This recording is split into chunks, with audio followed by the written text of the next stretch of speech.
ನಮಸ್ಕಾರ ವೀಕ್ಷಕರೇ, ನಮ್ಮ ಚಾನಲ್ಗೆ ನಿಮಗೆಲ್ಲರಿಗೂ ಸ್ವಾಗತ. ನಾನು ನಿಮ್ಮ ಪದ್ಮನಾಭ ಭಟ್ ಗುರೂಜಿ ಮಾತನಾಡ್ತಿರೋದು. ವೀಕ್ಷಕರೇ, ಇವತ್ತಿನ ಒಂದು ವಿಡಿಯೋದಲ್ಲಿ ಅಥವಾ ಒಂದು ಸಂಚಿಕೆಯಲ್ಲಿ ಏನಪ್ಪ ತಿಳಿಸಿಕೊಡ್ತಾ ಇದ್ದೇನೆಂದರೆ, ನೀವು ಇಷ್ಟಪಟ್ಟಂಥ ವ್ಯಕ್ತಿ, ಅವರು ಸ್ತ್ರೀ ಆಗಿರ್ಬೋದು ಅಥವಾ ಪುರುಷ ಆಗಿರ್ಬೋದು, ನಿಮ್ಮಿಂದ ದೂರ ಆಗಿದ್ದರೆ, ನಿಮ್ಮ ಸಂಬಂಧ ಇವಾಗ ಬೇಡ ಆಗಿದೆ, ಮೂರನೇ ವ್ಯಕ್ತಿಯಿಂದ ಅಂದರೆ ಬೇರೆ ಸಂಬಂಧ ಇದೆ ಅಂತ ನಿಮಗೆ ಅನಿಸ್ತಾ ಇದ್ದರೆ ವೀಕ್ಷಕರೇ, ಸಂಪೂರ್ಣವಾಗಿ ಅವರು ನಿಮಗೆ ಮರೆಯೋಕ್ಕಾಗ್ತಾ ಇಲ್ಲ. ಅವ್ರಿಗೆ ನೀವು ಬರಬೇಕು, ನಿಮ್ಮ ಹತ್ರ ಇರಬೇಕು, ಮೊದಲಿಂಗತೆ ಇರಬೇಕು. ಫೋನ್ ಮಾಡಿದ್ರೆ ಫೋನ್ ರಿಸೀವ್ ಮಾಡೋದಿಲ್ಲ, ಬ್ಲಾಕ್ ಮಾಡಿದ್ದಾರೆ. ಅವ್ರು ಎಲ್ಲಿದ್ದಾರೆ, ಏನು ಮಾಡ್ತಿದ್ದಾರೆ, ಹೇಗಿದ್ದಾರೆ ಅಂತ ಒಂದು ಗೊತ್ತಾಗ್ತಾ ಇಲ್ಲ. ಅವರೇ ಬರಬೇಕು ನಮ್ಮ ಹತ್ರ ಅಂದರೆ ಈ ಒಂದು ಕೆಲಸ ಮಾಡಿ. ವೀಕ್ಷಕರೇ, ನಿಮಗೆ ಒಂದು ಚಕ್ರ ಕಾಣ್ತಾ ಇರಬಹುದು.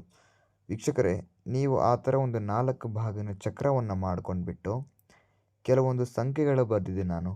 ಆ ಸಂಖ್ಯೆಯನ್ನು ಬರ್ಕೊಂಡ ನಂತರ ವೀಕ್ಷಕರೇ, ತೆಳಭಾಗದಲ್ಲಿ ನೀವು ಯಾರನ್ನ ವಶ ಮಾಡ್ಕೊತೀರ ನೋಡಿ, ಅವರ ಹೆಸರನ್ನು ಬರ್ಕೋಬೇಕಾಗ್ತದೆ. ಅದಾದ ನಂತರ ವೀಕ್ಷಕರೇ, ಇನ್ನೂ ನಮ್ಮ ಚಾನಲ್ಗೆ ಸಬ್ಸ್ಕ್ರೈಬ್ ಆಗಿಲ್ಲ ಆದರೆ ಈ ಕೂಡಲೇ ಸಬ್ಸ್ಕ್ರೈಬ್ ಮಾಡಿಕೊಳ್ಳಿ, ಲೈಕ್ ಮಾಡಿ, ಶೇರ್ ಮಾಡಿ, ನಿಮ್ಮ ಅನಿಸಿಕೆಗಳೆಲ್ಲ ಕಮೆಂಟನ್ನು ತಿಳಿಸಿ. ವೀಕ್ಷಕರೇ, ಸುಮಾರು ಹತ್ರ ಈ ಥರ ವಿಡಿಯೋದಲ್ಲಿ ನೋಡ್ಬಿಟ್ಟು ಮಾಡಿರ್ತೀರ, ಸುಮಾರು ಹತ್ರ ಫೋನ್ ಮಾಡಿಬಿಟ್ಟು ಹಣ ಕಳ್ಕೊಂಡಿರ್ತೀರ, ಪರಿಹಾರ ಆಗಿರಲ್ಲ.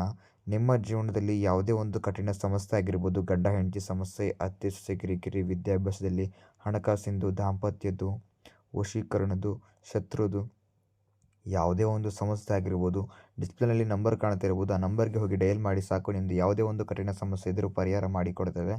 ವೀಕ್ಷಕರೇ, 2 ಲವಂಗವನ್ನು ಇಟ್ಬಿಟ್ಟು ಅದಾದ ನಂತರ ತೆಳಭಾಗದಲ್ಲೇ ನೀವು ಯಾರನ್ನು ವಶ ಮಾಡ್ಕೊತೀರಿ ನೋಡಿ, ಅವರ ಹೆಸರನ್ನ ಬರೆದುಬಿಟ್ಟು ಕಪ್ಪು ದಾರದಿಂದ ಕಟ್ಬಿಟ್ಟು ಅವರ ಹೆಸರೇನಿರುತ್ತೆ, ಫಾರ್ ಎಕ್ಸಾಂಪಲ್ ನಾನು ಮೋಹಿನಿ ಅಂತ ಅನ್ಕೊತೀನಿ, ಮೋಹಿನಿ ವಶಂ ಅಂತ ಹೇಳಿಬಿಟ್ಟು ವೀಕ್ಷಕರೇ, ನಿಮ್ಮ ಮನೆ ಹೊರಭಾಗದಲ್ಲಿ ಸುಟ್ಟುಬಿಡಿ.